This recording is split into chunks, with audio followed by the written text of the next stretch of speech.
Welcome to the Breakfast Leadership Show, where we interview global thought leaders on business, leadership, and life. Here's your host, keynote speaker, best-selling author, and chief burnout officer of the Breakfast Leadership Network, Michael Levitt.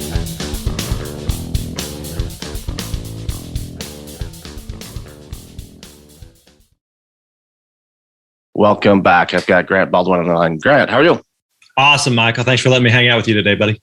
Oh, man, I'm really looking forward to this one. As I said to you in the pre-show, I've been following you for quite a long time, and you do some amazing work in the speaking business. So for the two people on the planet that don't know about you, could you share a little bit about you and what you do? Yeah, man.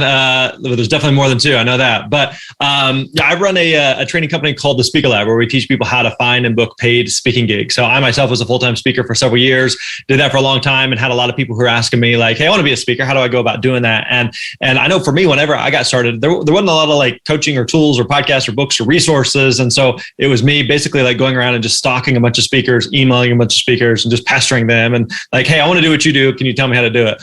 And there's only so much information you can get from that. And so whenever we got to a point where I had a lot of people who were asking me, I want to be a speaker, I was kind of like, okay, what do I wish I had when I got started? And so what would that look like in terms of coaching and training and resources and podcasts and books? And so, that's what we do now. And so we've got a good team, help people all over the world. We've literally helped speakers in all 50 US states and in 49 different countries around the world. And there's a lot of people who are interested in speaking. Some people want to do it full time. Some people want to do a few gigs here or there or something on the side. I just don't know how to get started and don't know what they don't know and don't know, what do you speak about and how much you charge and who hires speakers and how does this mysterious black box of the speaking industry work? And so that's what we try to demystify for people.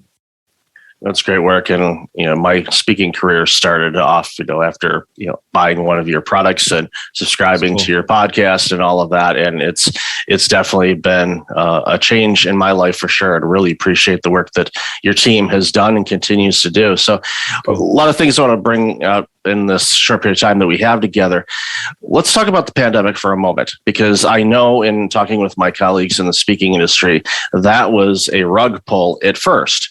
For many people, they're going, wait a minute, how do I speak to people if I don't get to congregate in front of people? So walk us through, what those conversations were like at the Speaker Lab. And I know in following you and your team, you guys were able to help speakers segue really fast into a virtual speaking type of environment. So share with us a little bit about that. Yeah, I'd say, January, February, March 2020, it was definitely a bit nerve-wracking of exactly what you just described, of going like, all right, now what happens if all of a sudden people can't meet and events are being canceled left and right? A lot of speakers I was talking to in the industry were going, I went from a full calendar to no calendar, literally in the matter of a couple of days and sometimes overnight. And so it was a very, scary, terrifying time for the speaking industry, certainly for the entire world. But it's quickly turned out to be I think the pandemic's one of the best possible things that's happened to the speaking industry. And I'll explain why. I think pre-pandemic, virtual speaking was never really much of a thing. There was a few speakers that would do it, a few event planners that would do it, but it just wasn't really taken that seriously by anybody. It wasn't really widely accepted. And then the pandemic hits and that it becomes the only game in town. There are no options like you described. Nobody's getting together in person. Live events are canceled. Events still need to happen in some form. And so virtual becomes the only option. And so all of a sudden the entire world goes on Zoom and we quickly try to figure out, what do virtual events look like? And so for several months and even to some degree still today, it's kind of the wild, wild west of figuring out, how do you deliver virtually? What does that look like? But one of the things that we have seen is that now, fast forward a couple of years, live events have continued to come back on, a month-by-month basis. We continue to hear from speakers and event planners and bureaus that live events are happening, and there's been a significant rise in that. There's nothing that compares to and competes with like being together in person. And so I know even for myself, a handful of events that I've been to, that everyone's just like, man, it feels really good to be back together with other people. And so you can't duplicate that and replicate that in a virtual environment. Now, what's great though is although in-person events continue to come back, it doesn't mean that that's happening at the detriment or the decrease of virtual events. And so what we've seen is virtual events have continued to stick around. And so what that means is there's been a new supply, kind of an influx of potential opportunities for speakers, both virtually and for in person. And so what we're seeing is there's a lot more opportunities, but there's also a lot of opportunities for some type of hybrid events, meaning that before, pre-pandemic, a lot of times maybe a speaker would be hired,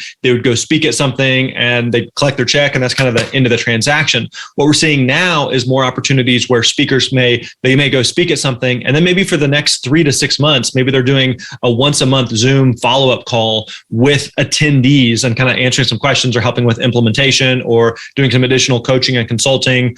And so it's a good opportunity to combine both virtual and in-person opportunities that also increases the impact that a speaker is able to make, but it also increases what they can charge and the revenue that they can earn. So yeah, I think, in hindsight now, this is something we talked a lot about even early on in the pandemic, but I think the pandemic will end up being one of the best possible things that's ever happened for the speaking industry. I agree. And in talking with event planners too, I told them once we're able to gather in person again, don't delete your Zoom account or WebEx or whatever you happen to use. Yeah. Keep that as an option. One, if not just for speakers that can't make it, but for your attendees. So if you're in a conference hall, it's got a limit of 1,000 people. That's your limit. But now with the virtual side of things, you can have virtual attendees. You could maybe register another 500 or 1,000 people, maybe a little bit less, so you don't charge them the coffee and the stale croissant fee, and everything is good to go. All of a sudden, that event is making more money, which in turn allows them to pay speakers a little bit more. So I agree with you. It's been a positive amongst a lot of challenging times for sure. Yeah, indeed. So when you launch the Speaker Lab and going back in time a little bit, and you're like, okay, what are all the things that I wish I had? As you started working with other speakers, I'm sure that they came to you. It's like, what'd be really good to have is this. Because I know when I first signed up for it years ago, just simply having a contract template was something that, you wouldn't be able to necessarily find quite easily. But, what was that experience like? Yeah, I think that what we offer today and how we help students has certainly evolved over time. It kind of goes back to a lot of what you just said there, Michael, of listening to what students are needing, or, hey, do you have something that can help me with a website, for example? And finally, we got to a point a few years ago where we were like, can we just make websites for speakers? Like, what would that process look like? And I don't know how to edit or make a demo video. It's like, okay, can we make demo? Like, if you provide the footage, can we make a demo video? Like, what would that look like? And so there's absolutely been a lot of those iterations of what are the things where speakers get stuck? What are the things where speakers need help? And are there things that we can either do for them or with them or take off their plate and just try to make it as simple as possible?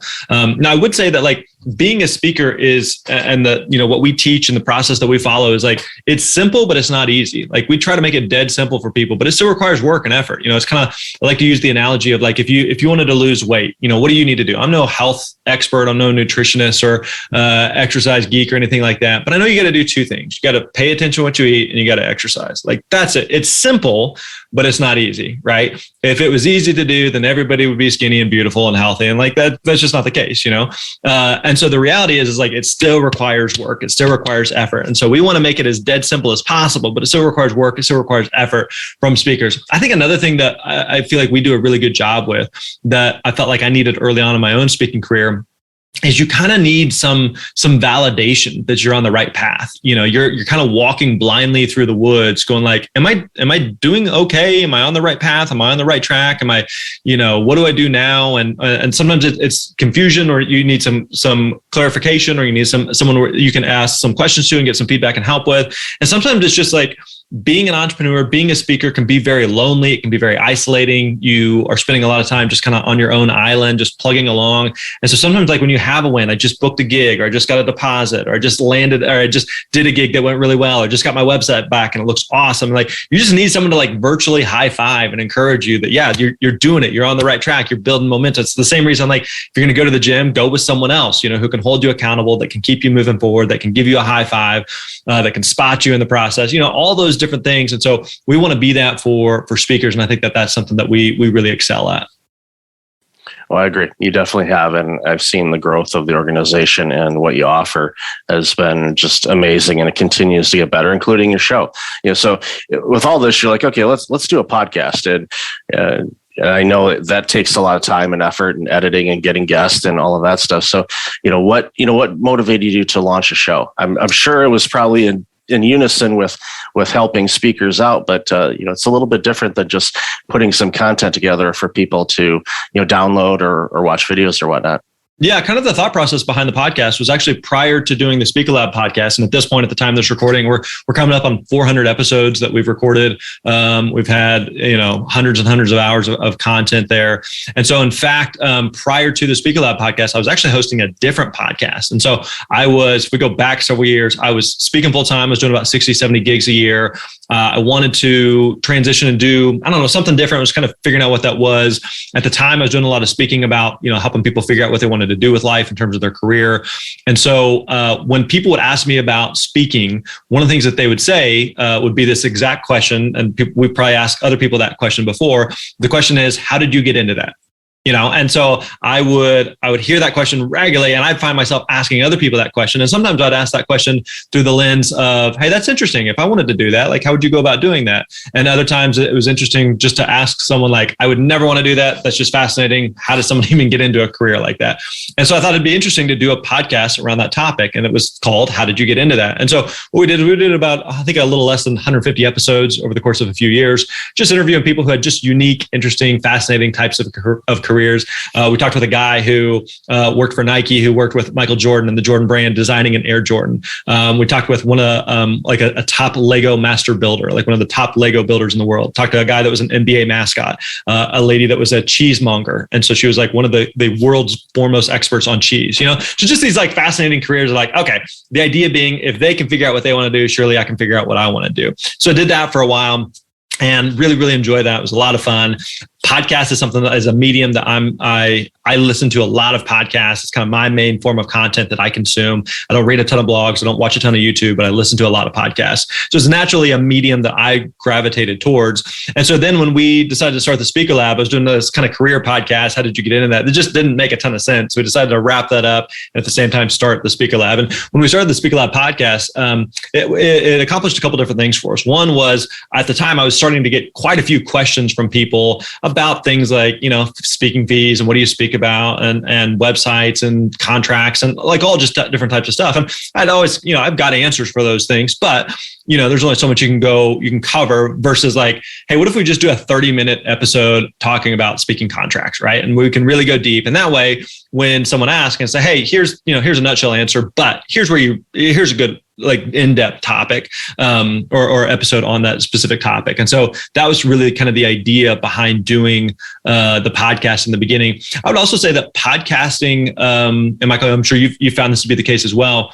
Podcasting has been really, really good for networking, meaning that there's a lot of people in the speaking industry or speaking space that I would love to connect with that probably wouldn't have given me the time of day before, not because they're mean or bad or anything like that. They're just busy and we all got a lot going on, but they happily hop on a podcast and chat, and that usually a few minutes to chat before and after. And so there are opportunities just to connect and network with other people that may have previously not existed without a podcast. So yeah, at this point, having podcasted for 2 different podcasts, coming up on, at this point, 550 combined episodes, hundreds of hours and hundreds of interviews and conversations, doing a podcast has been absolutely a huge, huge win. Yeah, it's a great leverage tool for a lot of different things, whether it's consulting work, speaking, engagements, whatnot. It's a medium where someone can say, okay, can you show us some of your work? Yeah, here's close to 400 episodes of me interviewing and talking with people. Oh, okay, yeah. I think Grant knows how to speak. That makes a lot of sense. So one thing too, before we wrap up, and this is a thought that came to me yesterday as I was thinking about our interview today, was the beautiful thing about speaking is you have an audience. So it's you and you're speaking and sharing some information with somebody. And the thing that drove home why I love speaking, and other people enjoy it for a variety of different reasons, is especially in this world right now, where if you look at social media and conversations on social media, unfortunately, in many arenas, are very terse or rude or combative type of situations, where in a speaking environment, the people there are interested to hear what you have to say from your point of view. They may have a differing opinion on something, but the medium itself is, I don't want to say necessarily a safer environment, but it's one where it's more, humanistic or professional, or I'm struggling for the word that I'm looking for, because again, this is a thought that came to mind yesterday. So I'd love to hear your thought about, and not to go into the dialogue of, what's wrong or what's right with social media, but just speaking as a person, as someone that goes out and shares a particular message with an audience. Some of the things that really excite you about it, and some of the differences that you're seeing, especially in this world of social media being as negative sometimes as it is. Yeah, I think there's a lot of truth to that for sure. And it's really easy to say whatever into the internet when you're just hiding behind a keyboard. But when you're in person and like you kind of alluded to there, Michael, the nature of speaking tends to be that, you have one person on stage speaking to a collection of other people. Normally the people in the audience want to be there. It's not a combative type of environment. It's not an us versus them type of thing. As you and I both said in lots of audiences before, as an audience member, like we want to see the speaker do well. We don't want to see them fail. We want to be interested in what they're talking about. We want them to be entertaining and engaging with what it is that they're communicating. So, I think that just kind of the nature of the medium lends itself well to people want you to do well as a speaker.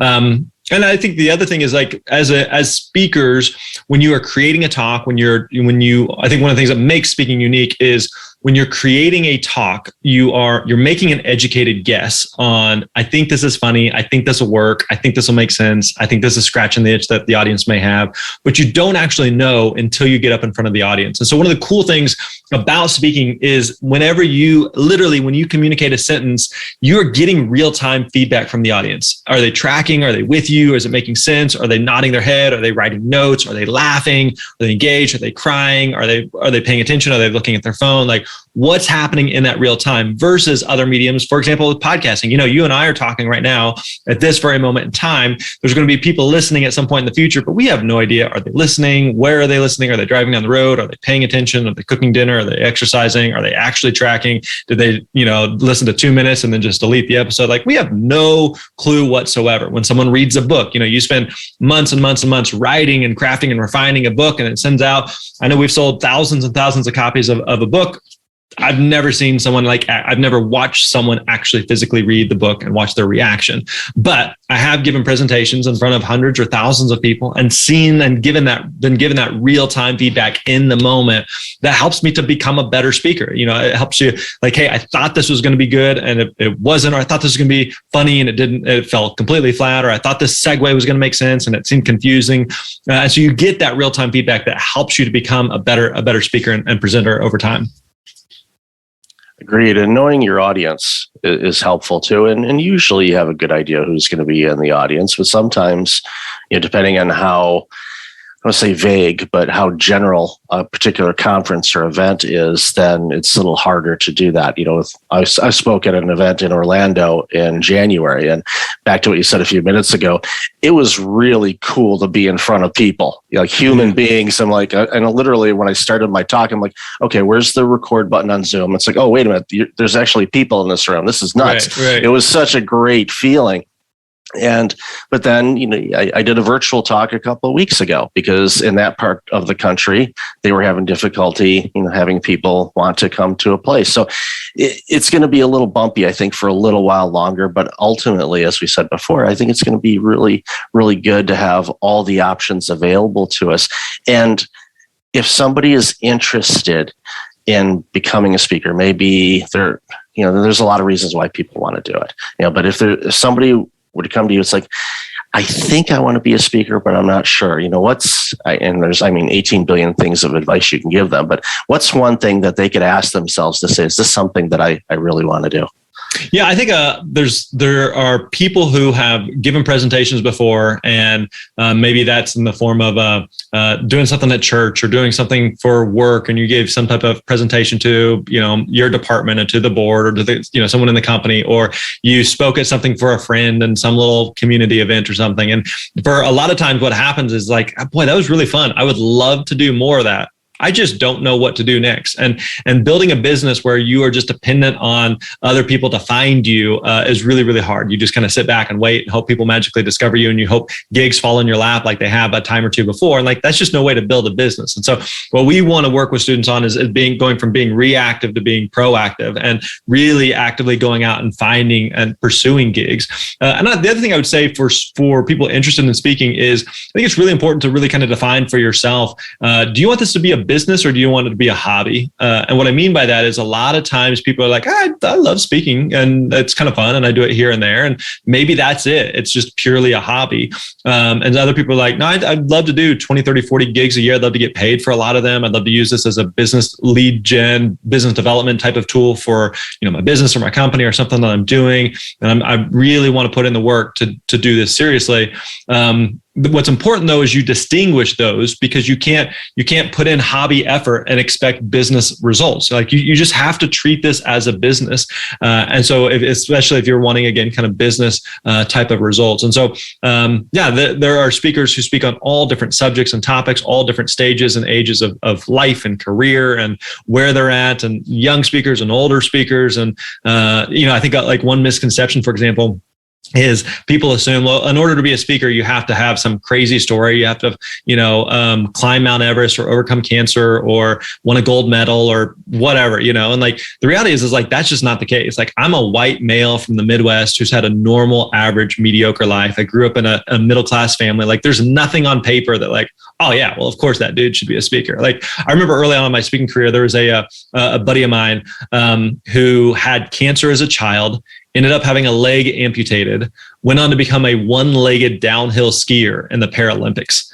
And I'm just like, I can't compete with that. Like, that's crazy, just like this crazy life story. But the reality is like, sometimes people are looking for someone who has some type of crazy story like that. That's fine. But for any speaker at any level, we are in the business of solving a problem. And so that's ultimately what you're hired to do. And if you can incorporate your story into solving that problem, great. But that's the whole goal, is to solve one specific problem for one specific audience versus feeling like you just have to have some crazy story. And if you have a crazy story, then you can be a speaker and it's easy. Anybody can do it. That's not the case. Like, again, I have no story that would qualify me to be a speaker, but following a system, following a process, following a structure, like you can find and book gigs. And that's certainly something that we love helping people with. And you've done an amazing job at it too. And I'm a student, and it's made my life a whole lot better. And I get to travel sometimes virtually, sometimes on an airplane. But either way, it's definitely had a positive impact on my life. So personally, just want to thank you for that, and really want to thank you for your time on the show today. So where can people find out more about you, the Speaker Lab, and all the other amazing things you get to do? Yeah, people who listen to podcasts probably listen to other podcasts. And so definitely check out the Speaker Lab podcast. Like we talked about, we've got nearly 400 episodes there, all different subjects, topics. Definitely check it out, the Speaker Lab podcast. We also got a book called The Successful Speaker. So if you're looking for tips and strategies for practically finding and booking gigs, that's a great resource. And then everything else we do is over at thespeakerlab.com, thespeakerlab.com. And again, the podcast, different articles, different free trainings that we host from time to time. So lots of resources over there. But if there's anything we can ever do to help support you at any point in your speaking career, please don't hesitate to reach out and let us know. Thank you so much for that. And I'll definitely have that information in the show notes. So Grant, again, thank you so much for all the work that you've done and the help that you've given me over the years. Really appreciate it. And thank you so much for your time today. Thanks, Michael. Thanks for listening to the Breakfast Leadership Show, part of the Breakfast Leadership Network. Visit breakfastleadership.com for tips on empowering your business and your life.